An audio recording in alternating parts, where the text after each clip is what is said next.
안녕하세요. 얼마 전 협의 이혼한 30대 여성입니다. 거두절미하고 제가 이렇게 이혼녀가 된 건 바보천치 같은 남편 때문이에요.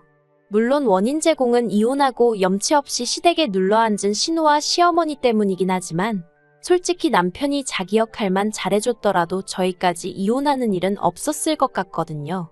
그러니 다른 시댁 식구들보다 남편이 제일 문제고 제일 꼴 보기 싫으네요. 남편과 저는 지인의 소개로 만난 사이입니다. 소개받을 당시 남편은 9급 공무원이었고 저는 은행을 다니고 있었지요. 하지만 이런저런 조건을 다 떠나서 남편의 서글서글하고 다정한 성품이 마음에 들더라고요. 그리고 남편도 남편대로 제가 마음에 들었는지 만날 때마다 고맙게도 무엇을 하면 좋을지 뭘 먹으면 좋을지 그런 것들을 생각해왔어요. 이후로 저희는 누가 먼저 사귀자 그런 이야기는 하지 않았지만 그래도 소개받고 얼마 지나지 않아 자연스럽게 연인 사이로 발전했고 그렇게 1년여간을 만나다 부부의 연을 맺게 되었네요. 다만 한 가지, 지금 돌이켜 생각해보면 마음에 걸렸던 일이 있는데 그건 결혼 이야기가 본격적으로 오가면서 서로 경제 사정을 오픈했을 때였습니다. 솔직히 말해서 홀어머님의 아래로 어린 신우까지 있었기에 남편에게 경제적인 부분에 있어서는 기대치가 크지 않았어요. 이건 여담이지만 남편이 9급 공무원이 된 것도 원래는 작은 중소기업을 4년 정도 다니다가 도저히 이렇게는 못 살겠다 싶었다대요. 여담이지만 입사 당시에는 9시 출근 6시 퇴근이라고 했는데 4년 내내 7시 40분까지 출근해서 8시 이후에 퇴근했답니다. 그래도 버티면 승진하고 한마디로 언젠가 좋은 날이 올 줄 알았는데 어느 날 대뜸 사장 친구 아들이라는 사람이 와서는 한 자리 차지하고 두 자리 차지하고 그러는 꼴을 보고 있으니까 내가 여기서 뭐하는 짓거린가 싶었다나요. 그래서 독하게 마음먹고 회사를 때려치고 공무원 공부를 시작했대요. 그런데 남들이 9급 공무원은 반년 안에 합격을 해야 한다. 1년이면 뭐 눈 감고 떡 먹기다 해서 조금 만만하게 봤었답니다. 하지만 매번 한 문제 차이, 한 점 차이 이런 식으로 고배를 마시느라 자그만치 4년을 날려먹었다는 거예요. 이 얘기를 들었을 땐 솔직히 제가 다 아찔하더군요. 솔직히 포기하지 않은 그 근성이 대단하다 싶으면서도 미련한 건가 싶고 어쨌든 결국엔 합격을 했으니 다행인가 싶기도 하고 그런데 이런 과정이 있다 보니 당연히 모아둔 돈은 거의 없었지요. 가뜩이나 첫 직장 다닐 때도 홀어머니 생활비 보태드리랴 어쩌랴 해서 얼마 모으지도 못했는데 그 돈을 수험생활에 다 써버렸다니까요. 그리고 이런 이야기는 이미 연애하면서 조금씩 여러 번 들었던지라 언젠가부터는 그쪽으론 아예 기대치가 없었지요. 그래도 운이 좋았던 게 저희 친정부모님이 남편을 사윗감으로 마음에 들어 하셨습니다. 어떻게 모든 게 100% 마음에 들 수 있겠냐면서 그래도 저한테 잘하고 당신들한테 살가우니 그것만으로도 좋다 하시대요. 그리고 어쨌든 9급 공무원이라는 직업이 떼돈을 버는 직장은 아니어도 안정적이잖아요. 그래서 부족한 부분은 친정부모님이 도와주신다고 하셔서 무사히 결혼 준비를 할 수 있었지요. 그리고 남편에게 경제적인 부분에 있어 기대치가 없었던 만큼이나 어머님께도 아무것도 바라는 게 없었습니다. 솔직히 결혼 이야기가 한창 오가는 와중에도 당신 친구분들하고 여행 간다며 남편에게 이달은 용돈 얼마를 더 보내라 하시는 분이셨거든요. 그런 걸 옆에서 다 보고 있었는데 제가 뭘 생각하고 바라고 했겠어요. 그래도 시어머니 되실 분이라 나쁘게는 말 못하고 세상에는 정말 다양한 어머니들이 있구나 생각만 했지요. 그리고 그런 어머님의 비위를 맞춰드리는 것도 어떻게 보면 자식돌이라고 생각해서 최대한 좋은 쪽으로 생각하려고 했어요. 그런데 저와 남편이 결혼하고 2년차가 되던 해였습니다. 남편에게는 3살 터울의 여동생이 있거든요. 신우는 일찍이 혼전 임신을 해서 저희가 결혼할 때 이미 7살짜리 아이를 키우고 있었어요. 여담이지만 자기 아들을 화동으로 세우겠다며 멋대로 무슨 큰 호의를 베풀듯이 이야기를 해서 제가 무척이나 황당했었답니다. 왜냐면 그러면서 저더러 얼마 줄 거냐고 물었거든요. 세상에 공짜가 어딨냐고 하면서요. 그런데 저는 제 결혼식이 엄숙하고 진지하길 바랬기 때문에 화동이라던가 모하객들을 산만하게 만들 만한 이벤트는 하고 싶지 않았어요. 그래서 제가 화동은 안 해도 된다니까 애가 얼마나 서운하겠냐면서 졸지에 저를 되게 무심한 사람처럼 몰고 가는 걸 보고 보통이 아니구나 싶더라니까요. 그리고 신우는 자기가 동생이지 않냐면서 축의금도 이론도 안 했어요. 솔직히 저야 안 받아도 그만이지만 그쪽에서도 정말 뭐 하나 해준 게 없었네요. 이러니 저랑 신우랑 사이가 좋을 리가 없었지요. 아무튼 그런 신우가 이혼을 했습니다. 이혼 사유는 심해부의 바람이었어요. 회사에 들어온 단기계약직 여직원하고 바람이 난 걸 평소에 신우랑 가깝게 지내던 다른 동료 와이프가 말해줬다대요. 그리고 심해부도 너무한 게 그러면 바짝 엎드려서 빌기라도 하지. 신우면 전에다 대고 솔직히 하룻밤 실수 때문에 너 같은 여자랑 결혼했다는 게 너무 억울하다고 소리를 질러대고 난리도 아니었다고요.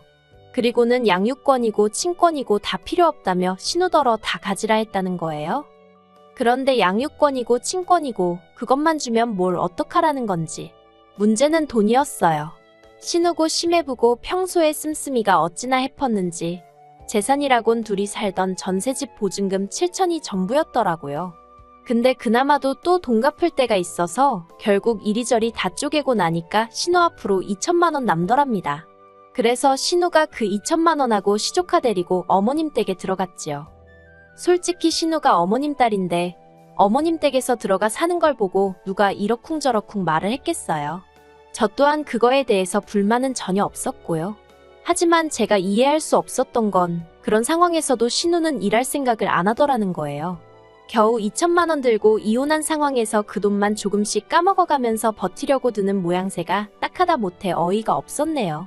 그리고 상황이 그렇다 보니 원래도 가족 모임이 있으면 저희 부부가 대부분 부담하기는 했지만 그 빈도수가 더 잦아졌다고 해야 할까요? 어머님 생신을 비롯해서 명절부터 시작해서 이런저런 행사가 있을 때마다 계산은 너무나 당연히 저와 남편의 몫이었고 심지어 저는 해산물을 먹지 못하는데 해물탕을 먹으러 가서도 돈을 저희더러 내게 하더라고요. 그리고 그뿐만이 아니었습니다. 어머님께서는 걸핏하면 저희더러 하나뿐인 시조카 섭섭하게 하지 마라. 서운케 하지 말라면서 이것도 해줘라 저것도 해줘라. 한마디로 저희가 마치 시조카 양부모 역할이라도 해주길 바라시는 눈치였습니다. 하지만 저희는 저희대로 자녀 계획을 세우고 있었기에 그렇게 무턱대고 시조카한테 돈을 들이부을 상황이 아니었거든요. 특히나 어머님께서 매달 용돈이니 생활비니에서 못해도 70만 원씩 받아가고 계셨는데 시조카한테도 용돈을 주라는 둥 학원을 보내야 한다는 둥 어머님 말씀을 따른다 치면 한 달에 시조카 앞으로 좋기 50만 원은 들어가게 생긴 거예요.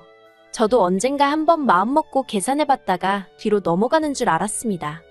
결국 신우 뒷바라지라고 해야 하나 그 짓거리를 1년이나 하고 나서야 도저히 못 참겠다 싶어서 제가 남편에게 얘기 좀 하자고 했어요. 그리고는 제가 엑셀로 정리한 저희 재정상태 분석표라고 해야 할지 은행에서 항상 하는 일이랑 비슷해서 해놓고 나니까 무슨 보고서처럼 됐더라고요. 아무튼 그걸 만들어서 남편 앞에 들이밀었습니다. 그러자 남편이 흘끗 보더니 그래서 하고 싶은 말이 뭔데? 그러는 거예요. 일단 1차로 남편의 그런 시큰둥한 반응에 마음이 상했지만 그래도 어쨌든 유쾌한 대화 주제는 아니었으니 최대한 차분한 목소리로 남편에게 상황을 설명했어요.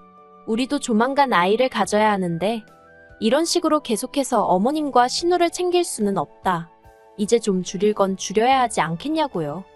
그런데 그 이야기가 끝나기가 무섭게 남편 얼굴색이 울그락불그락 하더니 그래서 뭐 어쩌자는 거냐고 소리를 지르면서 하고 싶은 말이 있으면 똑바로 해 그러대요. 솔직히 갑자기 왜 화를 내나 싶어서 어이가 없더라고요. 그리고 제가 뭘 잘못했다고 그런 남편 눈치를 보나 싶었지요. 그래서 저도 목소리를 높이고 이제 돈 못 준다. 사지욕심 멀쩡한 사람들이 일도 안 하고 놀고 먹으려 드는데 그걸 왜 우리가 돈을 대줘야 하냐. 이제 그렇게 못 산다. 저도 남편이 한 것처럼 똑같이 소리를 질렀어요.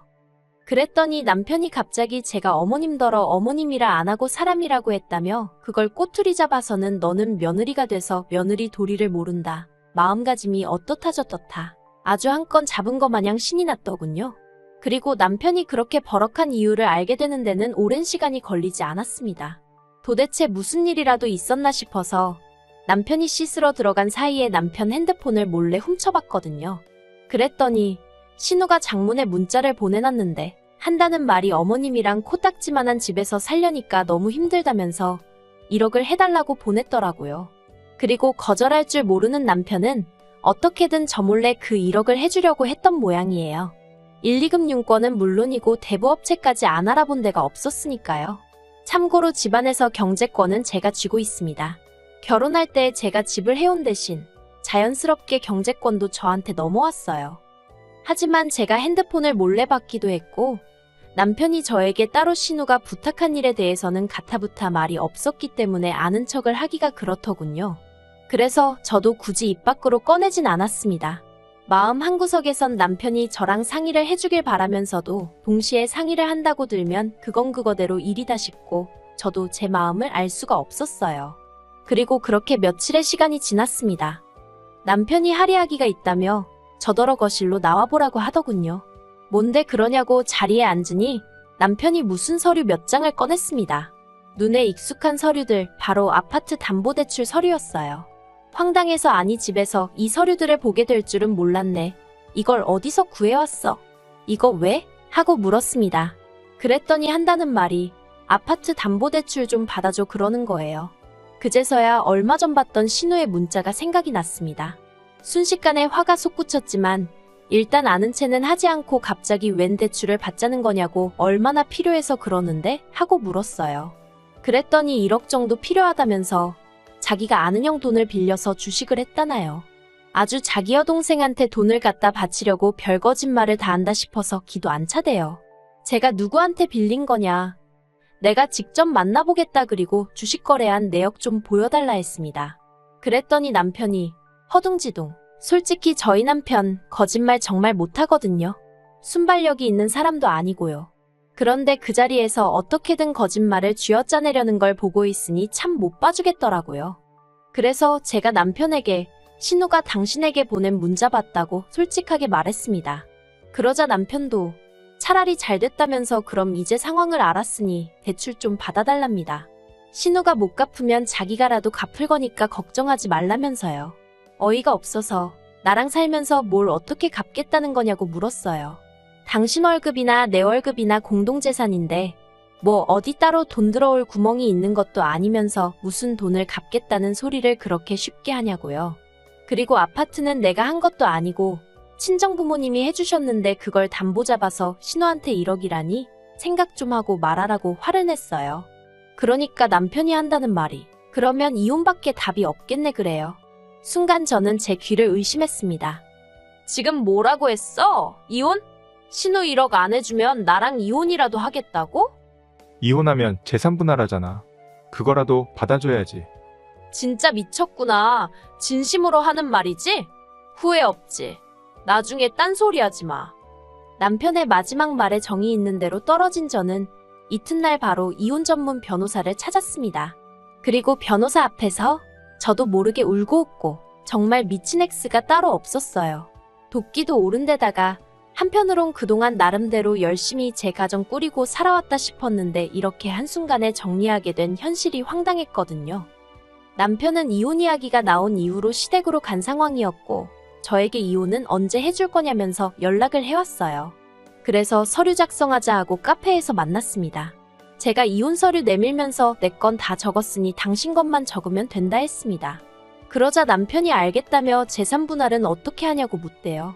그래서 재산 분할은 당신도 당신 변호사 구해서 알아보던가. 근데 우리가 나눌 재산이라는 게 있냐고 제가 물었습니다. 당신 한 달에 250씩 가져다 준 게 전부고 그중에서 100만 원 가까이 매달 시댁으로 빠져나갔잖아. 글쎄 뭐 기여한 게 있나? 솔직히 남편 자존심 상하라고 일부러 빈정거리듯 말했어요. 그리고 제 말투에 역시나 남편이 발끈해서는 그게 무슨 상관이냐며 어쨌든 부부가 같이 관리했으면 다 공동재산이라나요. 그리고는 집은 왜 빼먹냐길래 그건 증여야. 우리 부모님이 사랑하는 당신 딸 사주신 선물 같은 거라고. 당신은 나랑 결혼했단 이유 하나로 잠깐 빌렸을 수 있었던 거고. 그러자 남편 얼굴이 사색이 되어서는 그러면 자기 이혼 안 하겠답니다. 어이가 없어서 이혼이 당신이 하고 싶으면 하고 안 하고 싶으면 안 하고 그러는 건 줄 아냐고. 나는 이미 마음 굳혔다 했어요. 그리고는 지금 내가 준 이혼 서류 마저 작성해서 등기로 보내든가 아니면 잠자코 기다려. 내가 변호사 사서 소송 걸게. 그 말만 남기고는 먼저 카페에서 빠져나왔네요. 그리고 결국 남편도 알아보긴 했는지 결국 서류 작성해서 등기로 보냈더라고요. 솔직히 당시에는 여러 가지 감정이 교차했습니다. 남편이 몇 번 더 매달리고 그런 것도 없이 서류를 보냈다는 게 황당하기도 하고 괘씸하기도 하고. 그런데 다시 생각해보니까 매달린다고 제가 받아줄 것도 아니었고 오히려 서로 머리만 더 아팠을 것 같기도 해서 지금은 다 잘 됐다고 생각하고 있어요. 남편과 이혼한 이후로 놀랍게도 제 삶은 크게 달라진 게 없습니다. 여전히 친정부모님이 사주신 아파트에서 생활하며 직장을 다니고 있어요. 다만 쓸데없이 돈 뜯어가는 인간들이 사라졌으니 경제적으로 더 여유가 생겨서 올 여름에는 친정부모님 모시고 해외로 여행을 다녀올 생각이에요. 그런데 소개팅을 주선했던 지인의 얘기로는 남편은 저와 이혼하고 계속 시댁에서 사는 모양이더라고요. 어머님 집이 제가 알기로 15평에 방 2개 그나마도 방 1개는 거실 겸용인데 거기서 어머님 시누시 조카 그리고 남편까지. 어휴 복작복작해서 어떻게 살런지 물론 하나도 걱정되진 않아요. 더한 곳에서 사는 사람들도 많은데요. 아무튼 이혼하길 잘했다 싶네요.